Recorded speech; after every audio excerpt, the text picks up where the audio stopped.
Welcome everybody back to another episode of Daydream Legend. I'm your host, Joe Fernandes. If it's your first time here, welcome. If you're watching on YouTube, please like and subscribe, leave a comment, and also go subscribe to the audio feed so you can listen to me on the go. I think that's the way to say it. And if you're on the audio end, go over to YouTube and subscribe, like, comment on the video. I'm almost to like 900 subscribers, so if we can get me to that 1,000, I really appreciate it. So, go over and do that. I just had a brain fart. I just literally, my brain locked up. See, I'm having a weird day, and that's why. I'll tell you about it in a moment. But what I was about to say was, I'm wondering if I need an opening for this show. Just playing this song and you see in my dumb face, have a drink of my Zevia Mountain Dew flavor. Very delicious. I don't know if that's just the way we're going to do the podcast or if I should get like an actual opening. But let me know what you think. But my brain isn't working today. I'm having a weird day because I'm just frustrated. I'm just very frustrated with the pet medical community. I know it's a very odd thing to come out of the gate with, but for those that know me, that maybe follow the old podcast or that are friends of mine, my corgi Cody has diabetes, and apparently you can form cataracts from that. And it seems like it's starting to come on, and I took him to the vet, and he said, yeah, it's like what he termed, what I can't remember what he exactly said, but it's kind of like advanced stage cataract. So you need to get him to an ophthalmologist quickly. And holy shit, they're like all booked out until like December. And I got one for next week, but I was like, when it's your animal, you want them to look at now. Advanced is not a positive word. So like I have this anxiety that next week's going to be too late. So I was calling every ophthalmologist within driving distance, and they're all booked up. How many bad pet eyeballs? That's a lot. I guess eyesight and pets go out a lot because everyone I called is booked till like December, except for one. I found one for next week. I'm grateful for that. But the reason I'm off is because of my anxiety about my dog. I try to take really good care of him and give him the best care and all that shit, and I'm powerless because I'm like, you don't have to give him surgery today. Can you just come put something on his eye to measure it? Whatever you do, can you just like push him in, throw the little thing on his eye and say whether he needs it now or later? Like, they haven't even looked at him. How do you know he can wait a week? And I guess you shouldn't threaten people on podcasts, but I'm saying this jokingly just in case anybody takes this seriously, but I did have the thought that if by next week they tell me his eyes are worse than they were last week, like I should have gotten there quicker. Like the last week like really mattered, and it's their fault because they wouldn't take him in. I'm going to spend the rest of my life shooting slingshots at their eyeballs as they walk out of the office. That's just the thought I had. So it's a comedy podcast. So if anyone, I don't know, like, what do you say to like let people know you're kidding? Like if somebody actually shoots these people with slingshots, don't come to me because I'm joking. I don't even have a slingshot, but I should definitely shoot you with a Nerf gun in the eyeball. So you're not maimed, but you just know you're an asshole. I don't know. I feel like if I was a doctor, if somebody called me up panicked, I would take them in. But there might be a lot of people like me out there. So probably if they did that, they would never get any work done. So I kind of get it, but I don't like it. Whatever. That's a boring topic. You guys don't care about my anxiety about my corgi and not getting the care I think he needs immediately. And I'll pay. I don't care. Who cares? It's your pet. Money's money. Ugh. Anyway. And now, the news. I'm sure you've all seen the videotape of Uncle Vinny's Comedy Club of the Trump voter who threw beer at comedian Ariel Elias, I believe her name is. I don't know her. I know of her. She's a very well-respected comedian in the community. And she was having a back and forth with a heckler, and it got on politics. She wasn't even doing politics, but the person in the crowd said, based on what I hear from you, I can tell you voted for Biden. Like, who gives a shit? Who cares who people voted for? You're really still doing that? You're doing that? If you don't like a comedian, just shut up and finish the show. And I believe she was the opening comedian, which means the headliner is going to be on soon, and then I can carry on. And she handled it like a pro. She went back and forth with the woman, got a laugh, which is what you're supposed to do. When you get a heckler, you're supposed to try and turn it into comedy. Try and make light of the situation, get a laugh. And sometimes getting a laugh is like shaming that person in the moment. And then it's almost like we don't want hecklers. Comedians don't want hecklers, but we know when you mix booze with live performance, well, actually booze with comedy for some reason. I never went to a Broadway show that got heckled. But for some reason, the comedy shows, drunk people, they tend to want to tell you their thoughts. And it's kind of like an acceptance we have as comedians where it's like, all right, this drunk person's saying something to me. I don't want it to happen, but this is part of the gig that could happen sometimes. So we accept that we're going to have to deal with it. And we always, I'm telling you, most good comics try to deal with it in a fun way first. Even if you're shitting on the person, you're trying to get laughs. And the agreement typically with a heckler is if the comic's comeback is better and gets laughs, it's like, all right, you got me, and we move on. Sometimes a heckler could even get you. And you'll be like, you know what? I got to hand it to you. Let's move on. And you move on. It was a weird moment, but, nobody throws anything.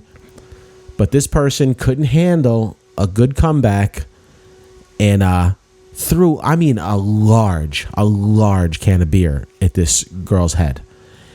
If he would have hit her, she definitely would have been in the hospital. Like, it was that hard of a throw. It exploded the can of beer, like, along the back wall. I'll probably post it. I'll put it in the YouTube or something. Maybe the audio podcast it'll work on. But what's your question? Did you vote for Donald Trump? Did I vote for Donald Trump? What do you think? No. Okay. Here's the question for you. Why would you ask me that in here, knowing I'm the only Jew in this room? Are you trying to get me killed?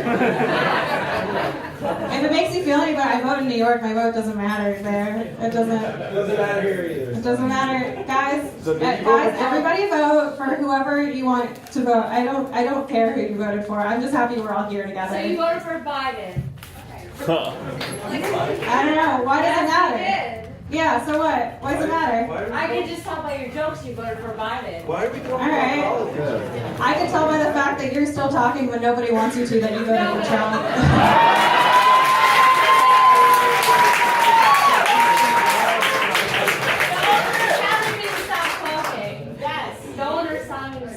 Alright, make some noise if you want her to shut up.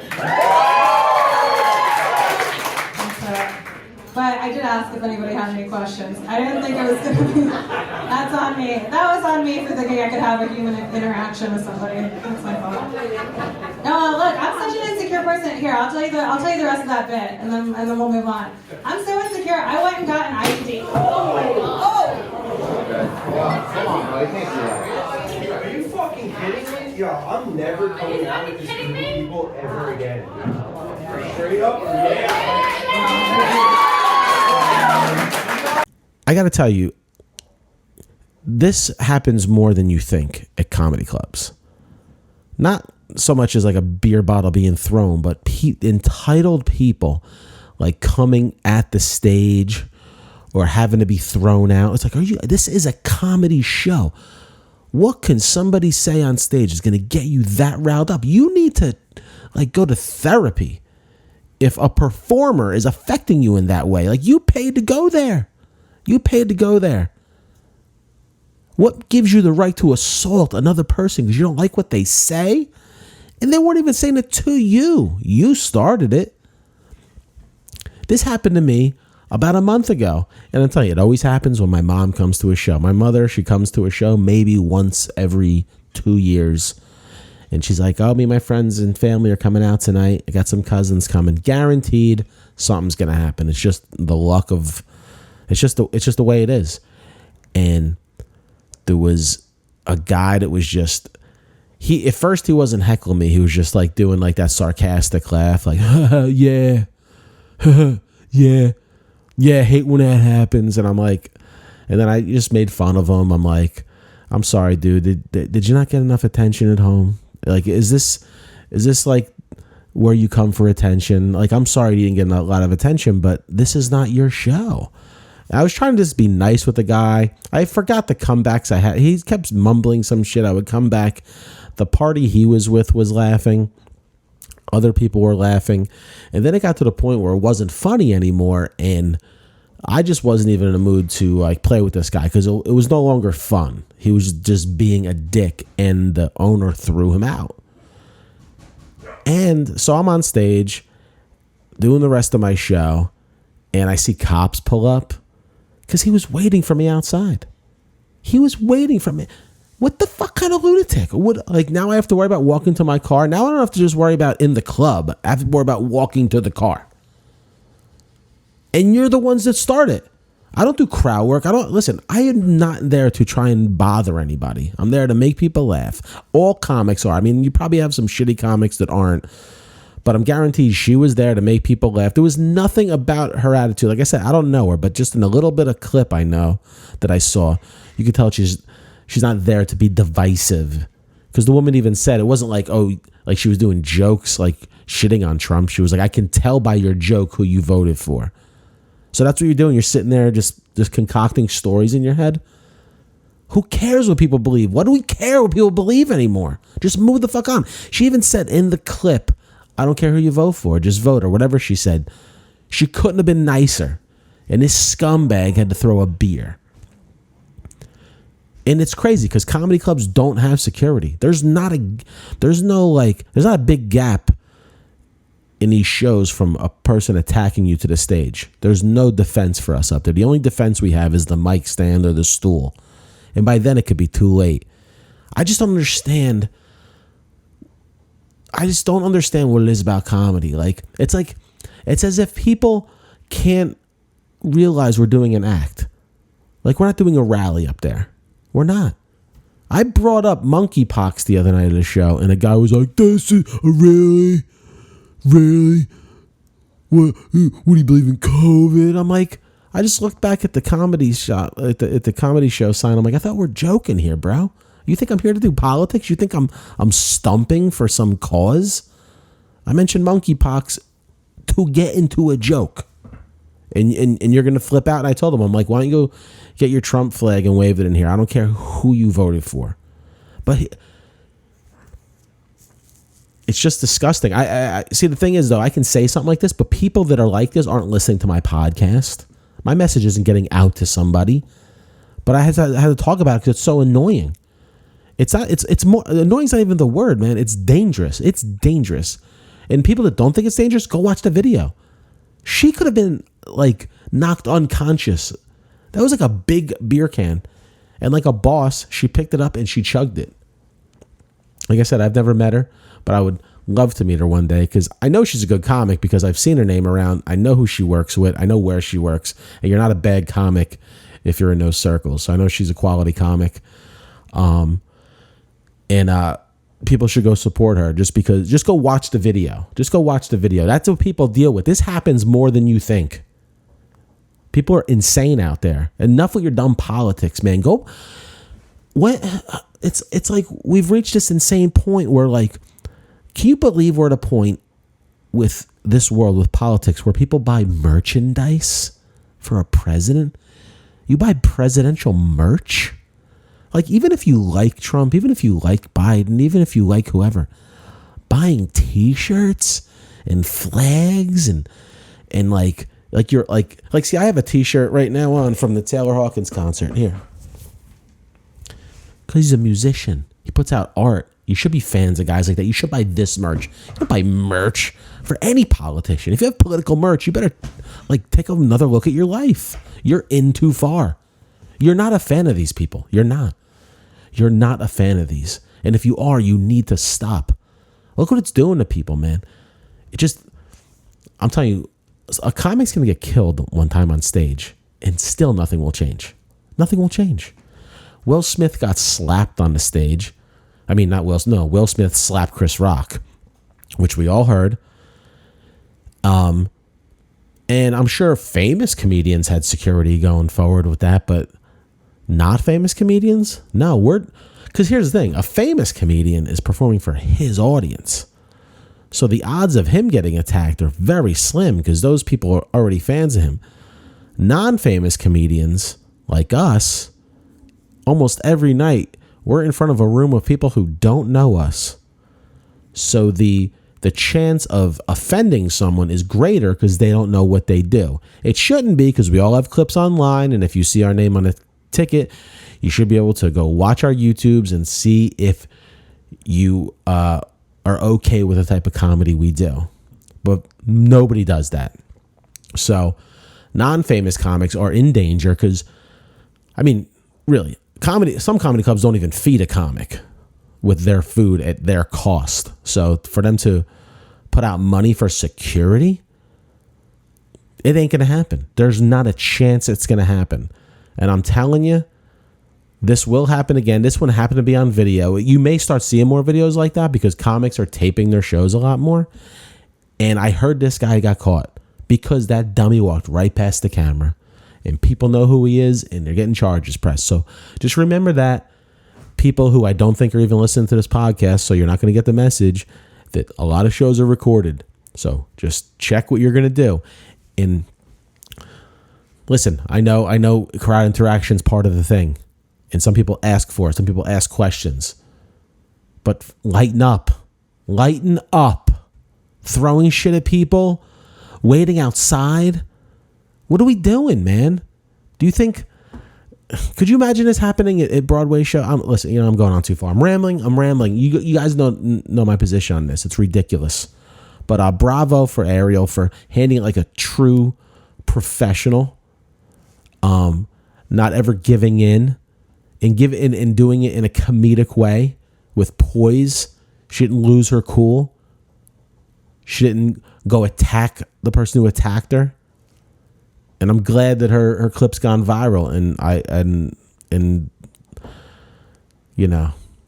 just hoping people see that, and maybe that'll stop people from doing it. But I'm telling you, it happens. It happens. I saw a long time ago. I saw a comic boot somebody in the face with the mic stand that was running up. It was a gay couple, a female gay couple, lesbians, as you will, and he did a lesbian joke about his life, about like a relative of his sister, I believe, and she caught offense to that and ran up to attack him, and he popped her in the face with the mic stand. And good, you deserve it. If you attack anybody at their job and that person beats you up, you deserve everything you got. So that's that. Let's hope comedy clubs get better security in the future. I don't think they will, not unless you're famous, but one can only hope. Don't throw beer or anything, knives, guns, whatever. Just shut the fuck up and watch the show. Messages. Okay, I got some messages. Listen, I appreciate Robin. She's my consistent fan. I know other people listen because I see the numbers. You're listening. You're downloading. I see the states. You gotta start leaving me messages. Robin's the only one. So I'm going to give you the number. This is pathetic. The number to leave me messages, voice messages, asking me anything or telling me a story, 973-908-8477. It's anonymous. I won't know who you are. You just to that number, or just comment in the YouTube comments or email me at my website, joefernandes.net. But I'm grateful for Robin because she consistently gives us content. And I'm grateful for her. I'm pretty soon the amount of times that Robin supports me, I'm gonna have to change this to the Joe and Robin show. I may have to invite her in just as my co-host because she seems to be the only one that cares. But I appreciate y'all for listening. But get with it. Okay, I got a few messages from her. These are would you rathers. Would you rathers? Hi, Joe. It's Robin. So I have would you rather question. So here it goes. Would you rather be forced to sing along or dance to every single song you hear for the rest of your life? Thanks, Joe. Bye. Okay, so would I rather be forced to sing along or dance along to every song I hear every day for the rest of my life? So whenever a song comes on, I either got to be singing or dancing. Right off the bat, I think both would be annoying to the rest of the world.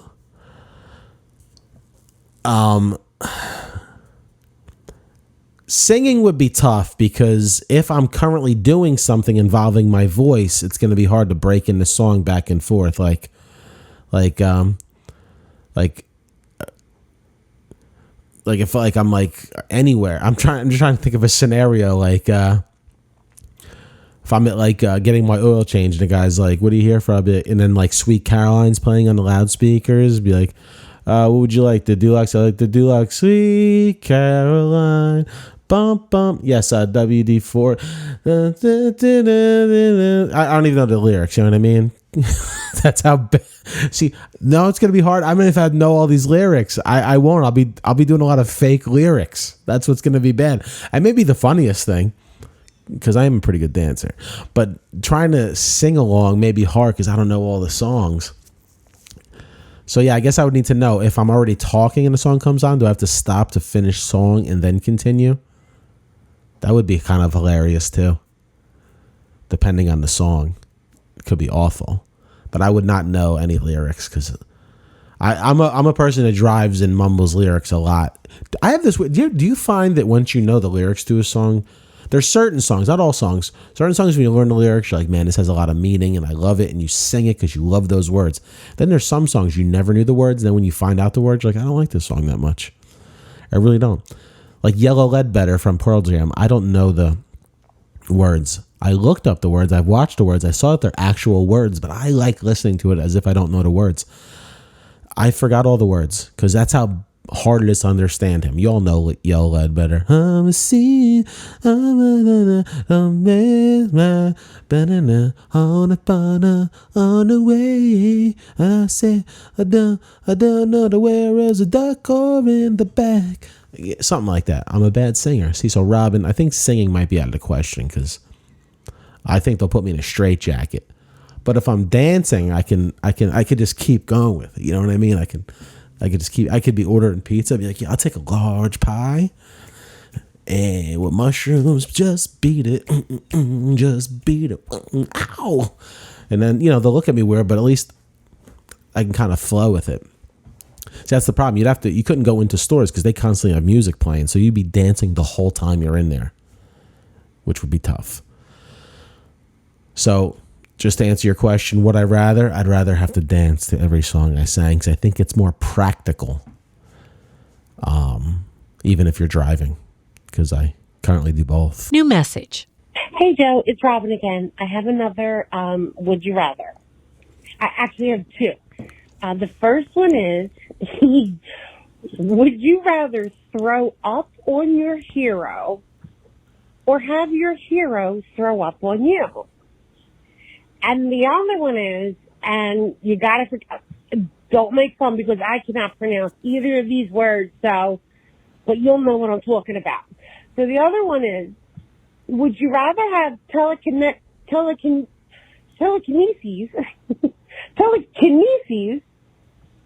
or would you rather have telepathy?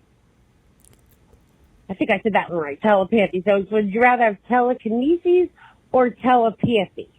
Thanks, Joe. All right, two of them. Would I rather throw up on my hero, have my hero throw up on me, or would I rather have telekinesis or telepathy? We don't know if she said it right. I don't know. First, we're going to go with the hero one because I have to Google what the other ones mean because I don't know how to answer it. I think I know what they mean, but we need to know for sure. But would I rather throw up on my hero, have my hero throw up on me? I have a story. I'm sorry if I'm repeating this story again. I've told it on the old podcast. I probably told it as guests on podcast if you've heard me before. But I believe it was like 2004. I had my film Something made it into the Garden State Film Festival. And it got put in the Saturday night, 8 p.m. at the Paramount Theater, like a showings, which is like the hot spot of the festival. Saturday night, 8 p.m. My short film was opening up another comedy feature-length film. And so I got invited to the opening cocktail party of the film festival. And at this time, I am poor. Like, I got nothing. I have this little dinky apartment in this bad neighborhood I'm living in. I had no money. And I arrive at this cocktail party and just uncomfortable, man. I'm uncomfortable in social situations. I don't know anybody. I just made this short film. I didn't think it was going to get this much heat at this festival. And there's like a lot of important people there, like dressed in suits. It was like, yeah, like all the general managers of this film festival. You just tell they've been in the business. Wow. Like I haven't been in the business at all. I was just sitting there with my short film. So they introduced me to the guys who made the feature length film mine's opening up for. So I started palling around with them. So we're sitting in a little group and, you know, they're walking around with hors d'oeuvre trays. And like I said, I was poor, so I didn't have a lot of food. And I'm going to town on these hors d'oeuvre trays, man. Little hot dogs, little like quiches, anything, man. Everything. Anything they put in front of me, I was taking at least two, man. And I got like this plate of like Triscuits and cheese and all that. But the key word is the Triscuit. So I'm eating Triscuits. And you all know what happens when you eat Triscuits. Just they're dry. They're a little dry, and woodsy, if that's a proper way to describe. At the moment I start eating these Triscuits with cheese, the general manager, I believe her name was Diane Raver, walks up and says, with Glenn Close. Now Glenn Close was the special guest at that cocktail hour. But I thought she was going to do like a speech or something. I didn't think she was going to be walking around talking to us. I had no idea what to expect. This was my first festival I was invited to that like looked like this. All the other festivals were very small. So she walks up. She's like, I want to introduce you guys to Glenn Close. She's like, these are the guys with the Saturday night, blah, blah, blah, like about our films. And she shaking her hands. And she comes to shake my hand right as I put a Triscuit cheese in my mouth. She goes, pleasure to meet you. And I say, pleasure to meet you, except I had Triscuit in my mouth and shavings of the Triscuit just fly out of my mouth like a wood chipper onto Glenn Close's hands.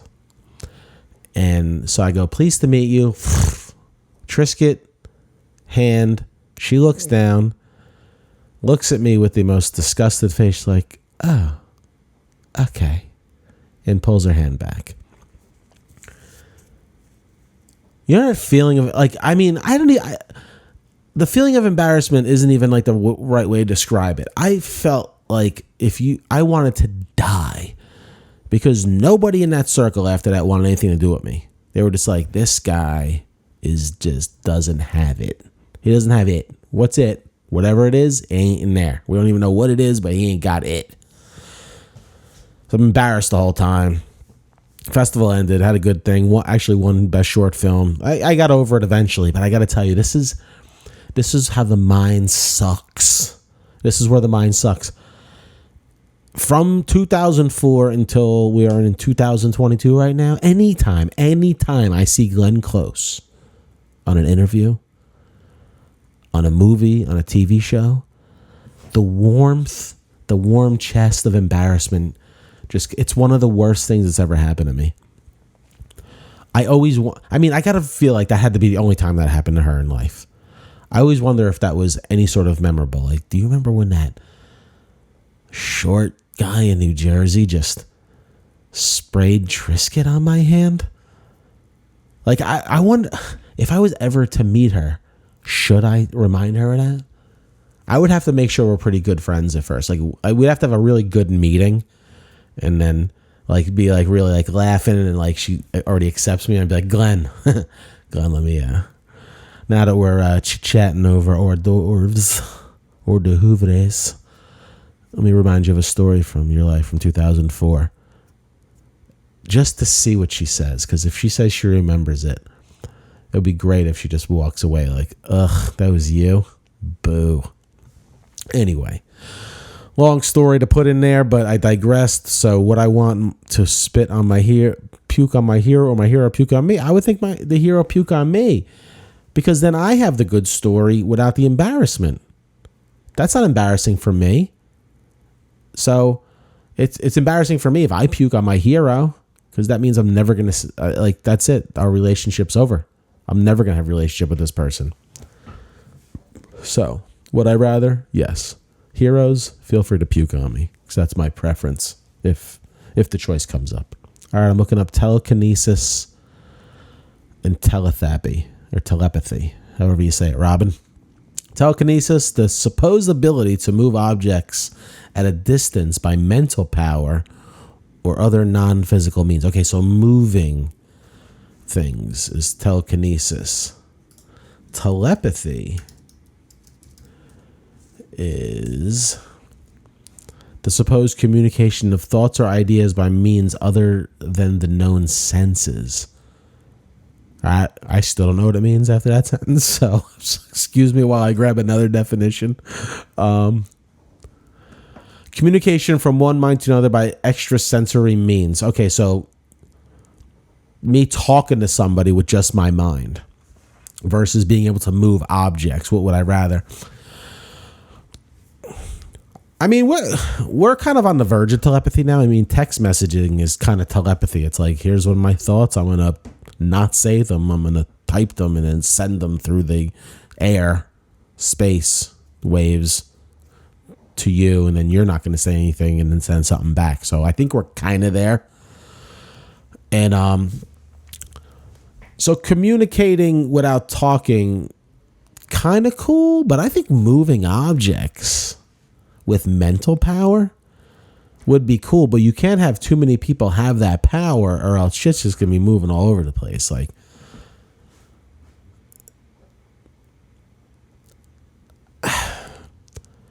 now is telepathy reading other people's thoughts? Because I don't want that either. If that's part of it, because I don't want to know what people think of me, because I already think they think the worst of me. I don't need guarantees. I don't need it. I'm going telekinesis. I want to move things. What would I move? I don't know. I guess like can I just cut my lawn by going like this with my lawnmower and just waving my hand back and forth? Like I wouldn't use it for evil. I'd be good to kick hecklers out, to go back to the first story. Do a little telekinesis. Be like, oh, you want to talk to me? And just have them fly out the door. That's what I would like telekinesis for. So would I rather telekinesis or telepathy? Telekinesis, baby. You have new messages. I'm going to do one more. This was something Robin sent me a while ago. She sent me a lot of voicemails. I couldn't get to them every week. So here's one from a while ago. I'm just going to play it. I don't think I even listened to this one yet. So let's go for it. Hi, Joe. It's Robin again. Of course it is. There's so many things I want to ask you. So here's a couple. What is something that you would love to experience again for the first time? What is something you would love to experience again for the first time?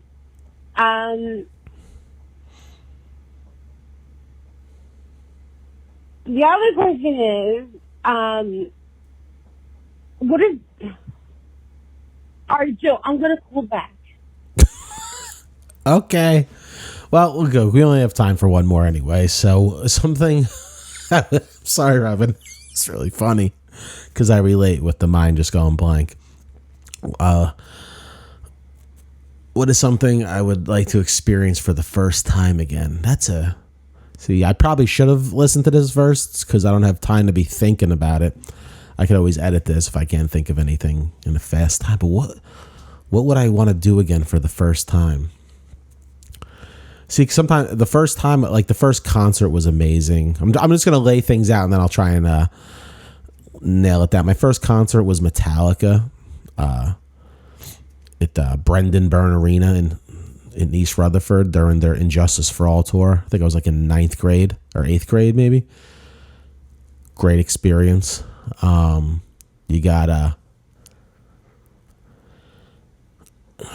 like, you know, like when you're a kid, like your first kiss, like your first drunk, your first high.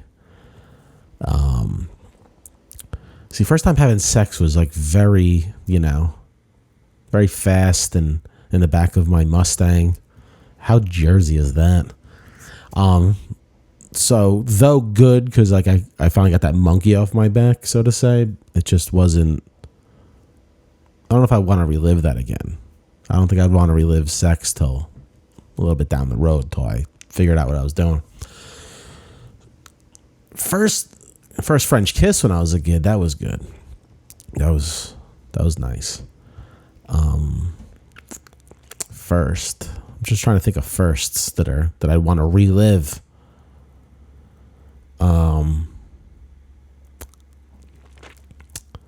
Okay, we'll take any sort of. I mean, okay, it's either going to be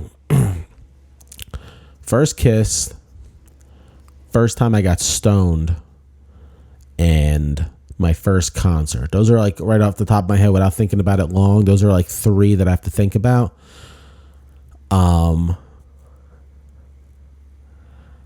Let's see. First time getting stoned was pretty good because I didn't set out to get stoned that day. I was just skateboarding at my local school like I always did. And I think I was skateboarding by myself that day, just popping curbs and, you know, grinding handrails and doing what I did. And like a friend came from out of the woods that we used to BMX in, and he was like, he had like a little pipe. He's like, dude, I stole this from my brother's drawer. And it was so innocent. It was just like 2 of us on the basketball court.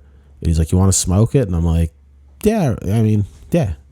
And I just giggling so much. And then I had no experience with it, so I thought I was never gonna not be high. I was like, it went from giggling for about a half an hour to an hour with this guy. When he goes, all right, dude, I gotta go home. Now I am blitzed, and I'm like, I gotta go home. And I was like, I had nothing to base this on. I'm like, is this gonna last another hour? Or is it gonna last days? I was a kid.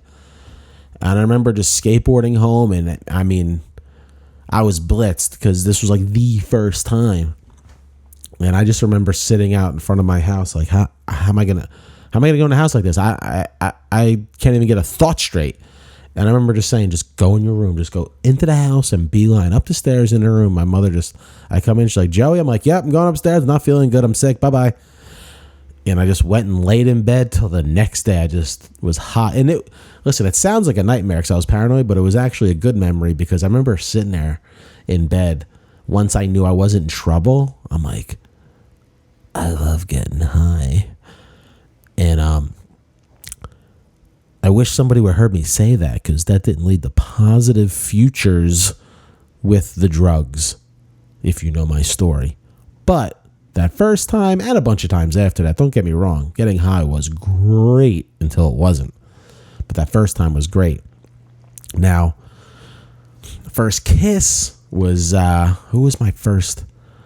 All right, my first kiss, I was an older girl. Her name was Karen. I don't want to put her name out here because I still, you know, Facebook friends with her. But she was a couple grades older than me. And I used to ride my bike to her house and knock on her door and say, can we kiss? And she's like, yeah.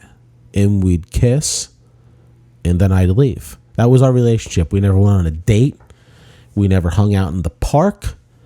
We just, I don't know even how we first hooked up, but I think someone said, Karen likes you. So I was like, you like me? She's like, yeah. I'm like, you want to kiss me? Or maybe she said, you want to kiss me? And I was like, I don't want to kiss lots of ladies, but especially you. Yes. I've been dying to kiss somebody. And then I just would ride my bike to her house occasionally and kiss her on her front porch. And then it just kind of faded away. But I remember that just being like awesome. Like because there was nothing to base it on. You're like, this doesn't happen to me, and this makes me feel great. So that was first kiss. Now, first concert, didn't know I was going to that. My friend's like, you want to go to Metallica? My dad got us tickets. And I think it was my friend, this guy, Nick. I think it was this guy, Jim Varick, Nick Szymanski. And one of those two fathers took us. I don't know whose dad it was. We were in upper tier, Metallica. And it was just unbelievable to me. The energy, because I was really playing guitar then. I was like really getting into metal. I was really into metal. And I looked at it and it was just like the greatest experience in my life. So those are the three I would probably live of first. Because I could probably think of many other first, but I don't want to continue to bore the podcast with this topic because I can't think straight right now. But if I'm going to pick to relive one of those three, I'm going to have to go with that first kiss, man, because at that time, that was what that was like life changing. That was life changing. I was a young boy thinking like, I want these broads, but I don't know how to kiss them. And then one presented it, and I did it for about a month or two, and I'm still Facebook friends with her to this day. So, All good things must come to an end. All right, that's another podcast. I hope you guys liked it. Nice and fun, nice and simple. Did a little rant at the beginning. Got some nice voicemails from Robin. Listen, please leave me voicemails. 973-908-8477 is the Daydream Legend hotline. Email me at joe@joefernandes.net. Go to my webpage. I got some shows coming up. Hit me up on social media, Facebook, Instagram. Subscribe to the YouTube channel. Leave me any questions or comments in that. We got a couple nice comments. It's great. Comments on YouTube are fun. They're either like really positive or super negative. And it's either people are saying, man, I like your stuff, you're a great comedian, to hey, dude, you're fat and you suck. I like a little bit middle ground. That'd be cool. You guys don't have to go so heavy on the hate. I don't mind hate. You don't have to like me, but you don't have to get mean about it. But you will. You'll do what you do, and it is what it is. I appreciate the interaction because what I learned from YouTube is that negative interactions just count as an interaction. So you're helping me in the algorithm. So haters, keep hating. So anyway, thanks for listening this week. Thanks for watching. Please subscribe. Come back again. Like, subscribe, rate, do the whole thing. Get me up in the iTunes, all that stuff. Thanks for checking it out, and I'll see you guys next week.